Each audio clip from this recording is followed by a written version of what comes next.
fireman for about 9. I started at Sheffield Fire Department. I was there for about a year. Pretty much just here to talk to you guys about the job, about our day-to-day, typically what we'll do, how we got into it, why we decided to be firemen, kind of what our requirements are once we're on the job and even before. So I originally, as crazy as it sounds, wanted to be a sports medicine doctor. Obviously that did not work out. I make a lot less money now. But I was on a football team my entire life, up into college. And when I got out of college, stopped playing baseball, I realized that I wanted to still be a part of the team. I liked being around guys that had the same goals as I did, and it was kind of as silly as it sounds, it was kind of a calling. I talked to one of my buddies who was a fireman. I had been a car salesman for a few years and hated it. I wasn't good at it. I didn't care to try and sell people things. I'm not a salesman. I like talking, but I wasn't good at selling things. So talked to my buddy who was a fireman. He works at Madison now, and he pretty much told me kind of what the requirements were. So what I did was I self-sponsored through rookie school, which means I paid my way through the fire academy. I paid for my rentals for turnouts, SCBA, masks, everything, and paid my way through. Got hired on the Sheffield Fire Department. They sent me through EMT school, which is a requirement for every fire department in the state now, I think, just about. EMT basic. Most fire departments even require a paramedic license now. And moved to Athens shortly after that. Like I said, I've been at Athens 8 years. I've been a driver for Athens for about 5. And that's pretty much it, where I'm at now. If you want to kind of... Yeah, my name's Tyler. I've been with Athens for 3.5 years now. I've been in the fire service for close to 7, I believe. I was in Florence for 3.5 years, almost 4 years there.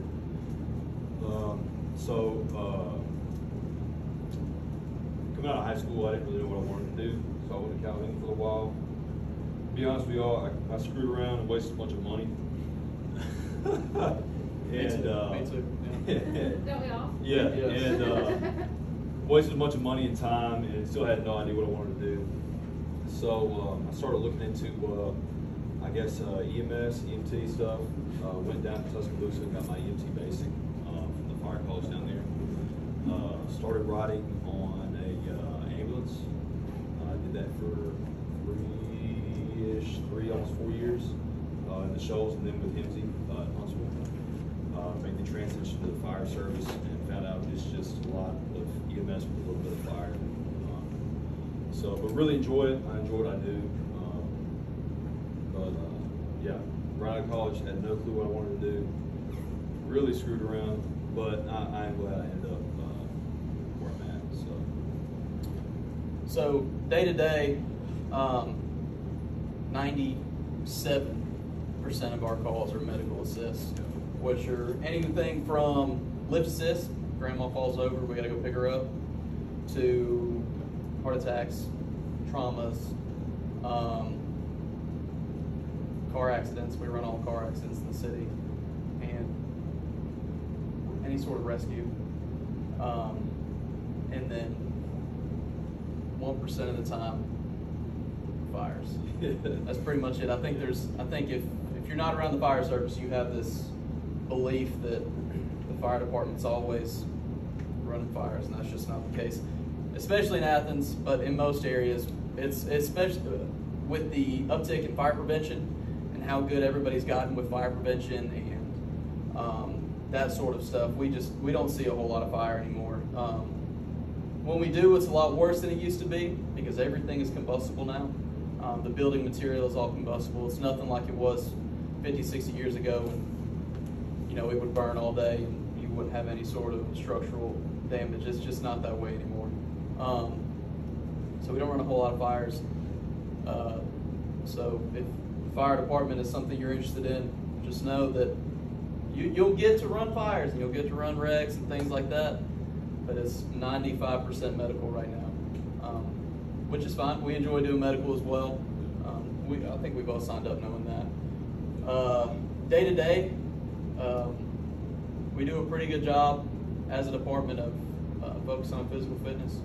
So every day we've got 3 hours allotted in the morning where we can go out, we can work out, do what we got to do on shift. Our department does a very good job of supplying us workout equipment at our station, and we also have a local gym that allows us to work out there for free, which is a pretty big deal for us, and is becoming a bigger deal in the fire service in general. Typically after that, we'll go through, we clean the station up, check trucks, make sure everything's straight, make sure our medical bags are straight, that all of the hose is laid how it's supposed to be, all of our SCBA tanks are full, make sure our masks are working, all that good stuff. Check our hydraulic tools and our e-tools, make sure everything's got fuel in it. We get out and we train. We've got a great training facility called Lake City that was provided to us by the city. We share it with the gas department because the gas department in Athens is one of the best in the country. We've got people coming to our training facility from all over the world for gas department training, which is, I know, hard to believe, but it's true. And then really after that, it's kind of up to us. There's a lot of downtime with the fire department, but we're there for 24 hours, so we kind of got to fill it the way we need to. We work 24, 48-hour shifts, which means we're on for 24 hours.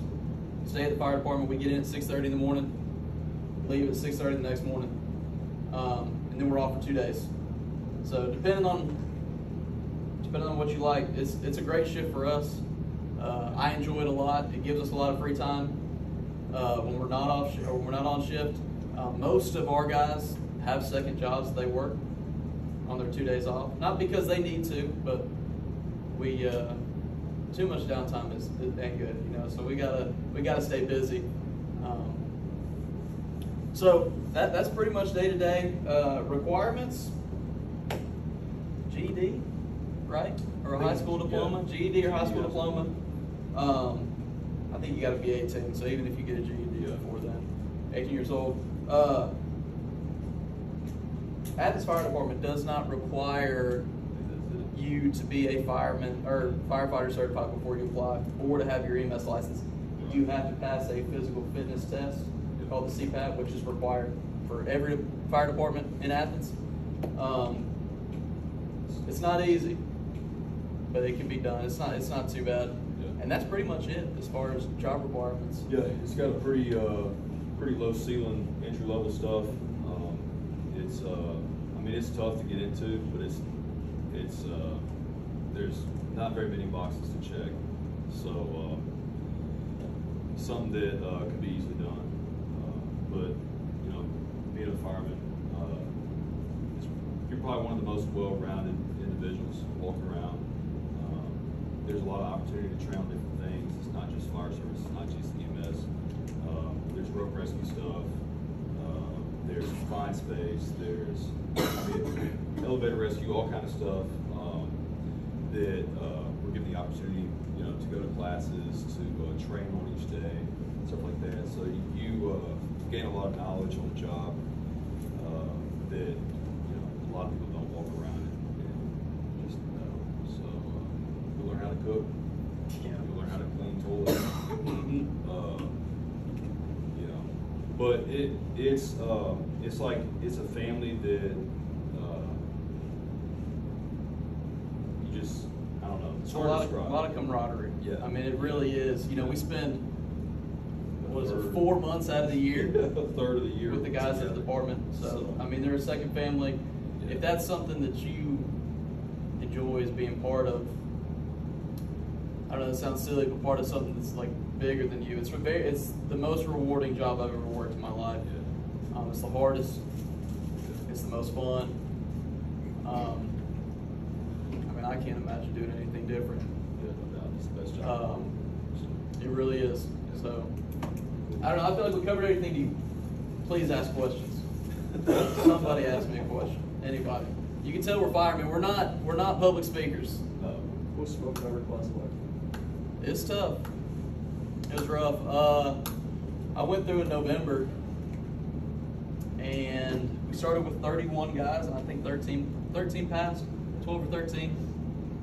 It's tough. I don't really. Somebody asked me about it the other day. I don't really know how to describe it at all. Yeah, it's an educational class. It's an educational class. Yeah. It's rough though. Yeah, I got told it's one of the hardest ones you do. Yeah, it's the hardest one in the state of Alabama for sure. Yeah. I think there's harder ones out there, but I haven't experienced those firsthand yet. Anything, please. Any sort. You look like you got a question. I was thinking. Well, that's good. That's good. We really do enjoy it. I can't imagine doing anything else. It's a hard job, don't get me wrong, but it's rewarding, it's fulfilling. Don't have to worry about sitting at a desk all day, which is something I can speak for Tyler too when I say this. I don't think either of us would be able to do. And you know, it's when it gets going, it's full of adrenaline too. So if anybody's an adrenaline junkie, I'm telling you, that's the same way. We ran a structure fire 2 shifts ago. The first time in a year. Yeah, we needed it bad. Yeah, and it was. We were down.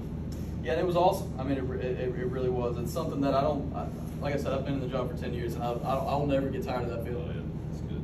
Do you sleep out here for 8 hours shift? What's that? Do you sleep out here? Well, we can sleep on shift. Yeah. We've got beds and stuff at the station. Yeah. So we will sleep at nights. Typically at our station, we sleep quite a bunch at night. We work at a slower station that's more in the manufacturing district, so we don't do a whole lot at night. But yeah, it depends. Now I'll tell you what, if we've been up all night running calls, I'll go back and take a nap. Yeah. 100%. 100%. We're good at taking naps as well off shift. So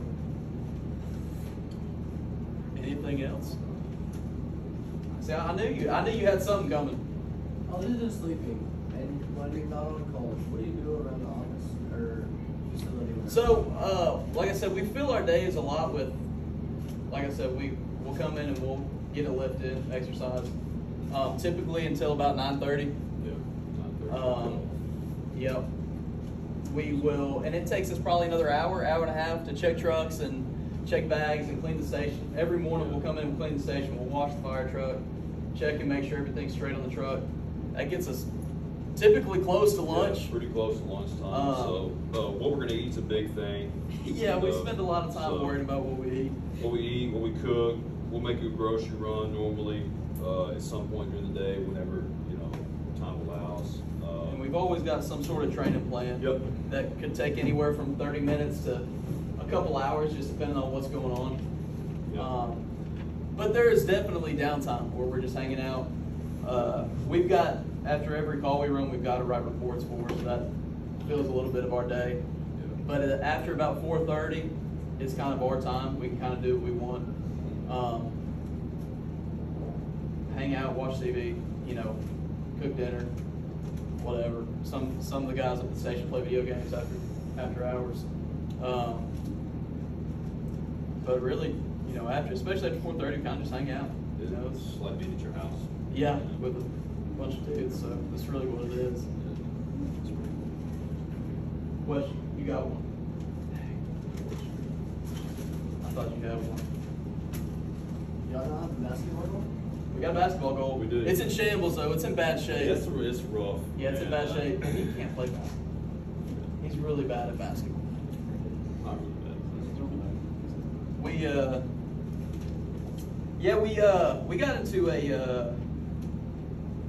We got into like a year-long stretch where after 4:30 we go play tennis. We played a lot of tennis for a long time.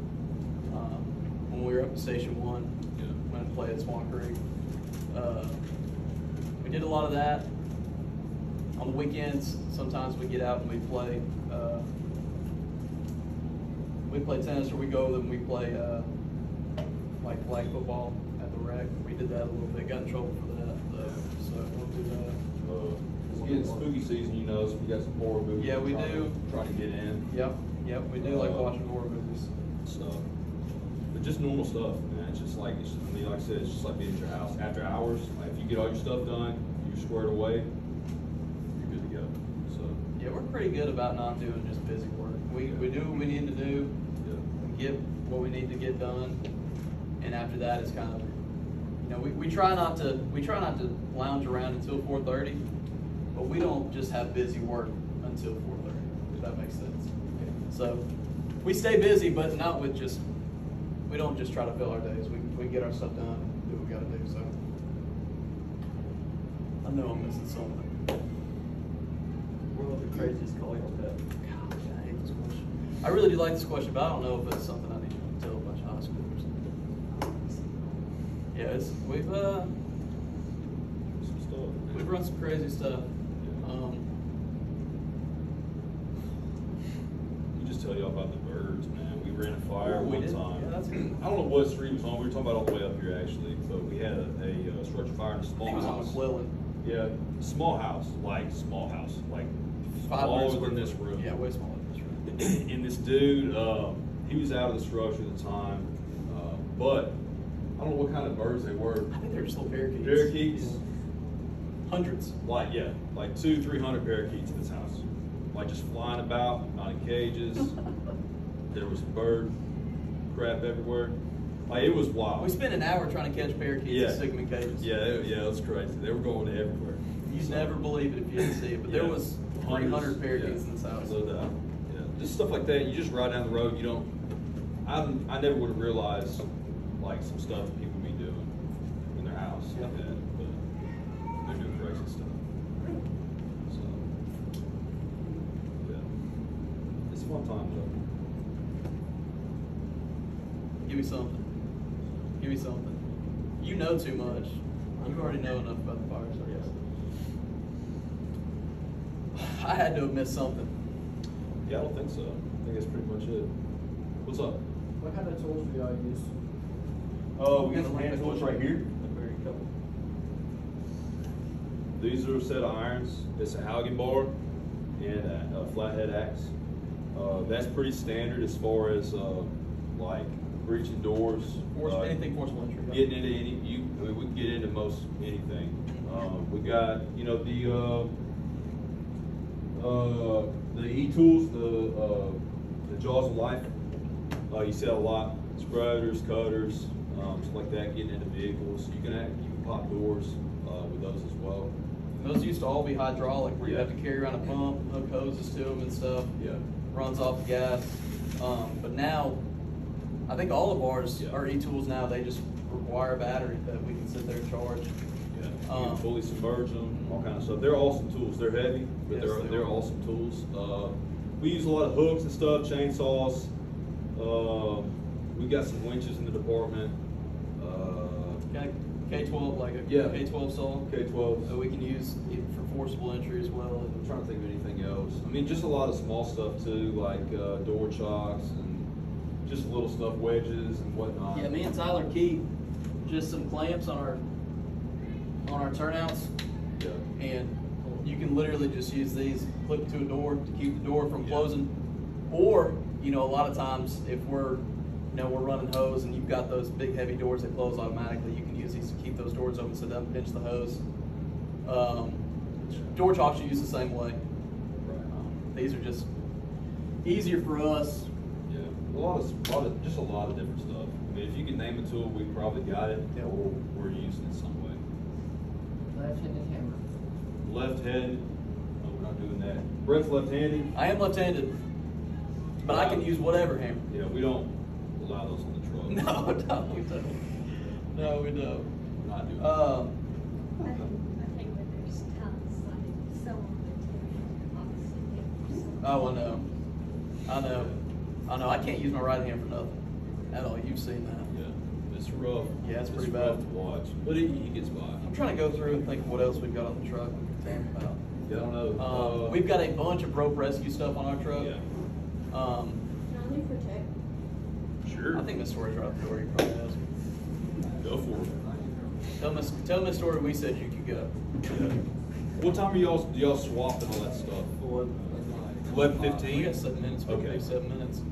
So, We got a lot of rope rescue stuff. We haven't had to use that hardly at all. There's not a whole lot of spots in the city that we would have to worry too much about that. They did have a rope rescue 5 years ago. A woman climbed the top of the water tower and jumped into the water tower and was swimming in there, so they had to get her down from there. Yeah, that was probably 4 or 5 years ago. yeah, it's 400. Yeah, that one was wild. Yeah, a lot of potential. Did you ever figure out why she did it? No, I think she was just Having a good time. going through some things, you know. Having a good time. Yeah, she's having a great time. She's having an awesome time. Yeah. She's probably having a better time than I've ever had. She was jacked up about it. So, anything else besides you two? You guys hold on. Anything else? You said you had a question. I know. I want more. I want yeah, more. yeah. I was just given the opportunity. You were telling me to give you something. Yeah. So you told me to give you something a minute ago. Yeah. Yeah. I do need some. That's pretty much what we got. We've got 3 stations in town. Yeah. We fully staffed. We are at now 19 guys? No, 17 guys? 17 guys fully staffed. I think we've got 8 at Station 1, 5 at Station 2, and 4 at Station 3, which is where we're at. We got the newest engine. Yep, we do have the newest fire engine. We've got 3 fire engines, and we've got 1 ladder truck.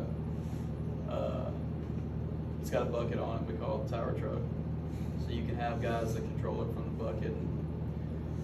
Anyways, typically, trucks, ladder trucks and stuff like that are responsible for search and rescue, extrication, rope rescue, things like that. In bigger departments, our department's not that big, so it's kind of a conglomerate. Everybody kind of gets involved with things like that. They carry less water because typically you won't pump off your ladder truck. It's assigned to do things other than be your pumper. I think it's only got 250 gallons on it.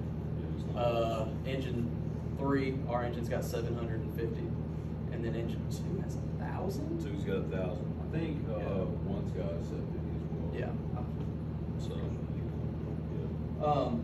So So typically on scene you won't pump off a ladder truck. Go ahead. So I'm assuming everybody has their designated roles whenever, say, the bell rings. I didn't talk about that. I knew I was missing something. Yeah. Yeah, so I'm a driver for the fire department, so I drive the fire truck. I drive the fire truck, I pump the fire truck. On days that I'm driving, I typically won't, if we run a structure fire, I typically will not be involved in any sort of extinguishment besides pumping the truck. So Tyler's a fireman. He's responsible for pulling the line off the truck, making entry into the house. Depending on the situation, he can be searching as well. Our department's growing a little bit, so we've kind of been able to distinguish those 2 acts. But previously, before we hired all these guys, we were responsible for it all. Extinguishment, search and rescue, everything. Now, we've got more people arriving on scene, so we can kind of have somebody specific for extinguishment, pulling nozzles, flowing water, and then people that are strictly going into the structure to search. Look for victims, animals, whatever. So you can kind of tell them more about your role. yeah, I mean, as a fireman, I'm riding backwards. We pull up. I mean, if we've got something like the fire we had the other day, we were right across the street when we saw it. We were on scene before they tunneled it out. So we were getting dressed in the yards. Stuff that normally doesn't happen, but it happened that day. Then we've actually got 2 firemen on engine 3. So my other guy, Sam, he pulled the line. When we say pull the line, we're just talking about pulling hose off the fire truck. It's set up in a way to where we got 200 foot on all of our pre-connects, and it's set up in a way where we can pull it off the truck, flake it out to where it doesn't kink or anything when we put water to it. And we've got specific nozzles to the hose types on there as well. That's kind of getting into the weeds a little bit. Yeah, but anyway, so I mean, we made a good quick knock on it. I kicked the door. Sam started spraying some water on it, and then he had to back out due to an issue with his mask. Some other guy filled his spot, and then we went right into it out. So we've got 2 firemen at Station 3, driver, which is me. Then we've got a captain. Our officer, his responsibility is essentially, when we get on scene, he's got to call in like a report, pretty much telling dispatch and telling our other guys that are responding what's going on and what to expect. So that's his first job. His second is he'll get off the truck while our 2 firemen are pulling hose. He will walk the structure. We call it a 360. So he'll walk all the way around the structure and kind of get a full view of what we've got as far as the scene goes. You know, a lot of times you can pull up one of these houses and you don't see a whole lot from the front. And you know, if you give this full report without walking around, you could have. They had in one of our captain's interviews, we have to do a scenario, and in one of the scenarios, they put a dummy in that back window. Pretty much was telling us like, hey, if you don't do a 360, you'd have missed this. So we do a 360, get 4 views of the house, 4 sides. They'll call in another report, and then his next job is to go inside and the interior with both the firemen. So the captain's got a pretty big role in that. So their bell's ringing. The next class. Well, thank you guys. Thank you for asking questions. Thank you. We appreciate it.